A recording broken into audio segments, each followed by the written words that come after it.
शुभ बिहानी सबैजनालाई। आजको यात्रा चाहिँ हाम्रो कोलपुरदेखि अछामको मङ्गलसिनसम्म रहेको छ र हामी चाहिँ बिहान सिन्चुमा नास्ता गऱ्यौँ।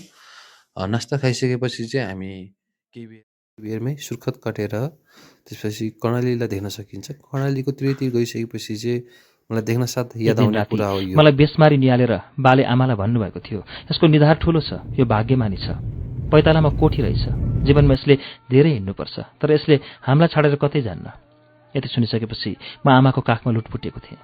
आमाले मेरा पोक्चे गाला सुमसुमाउँदै भन्नुभएको थियो, भन् त ठुलो भएपछि हामीलाई छाडेर जान्छस्? नाइ, म कतै जान्न, मैले भनेको थिएँ। र यो पुलले चाहिँ अछाम र दैलेख जोडेको छ र त्यसपछि हाम्रो यात्रा अगाडि बढिरहेको छ। त्यसको स्थित पञ्चदेलमा देख्न सकिन्छ र त्यसको केही समयपछि चाहिँ हामी अछाम मङ्गलसिनको नगरपालिकामा रहेको बरेकीधारामा रहेका यी व्यापारिक ठाउँहरूमा देख्न सकिन्छ।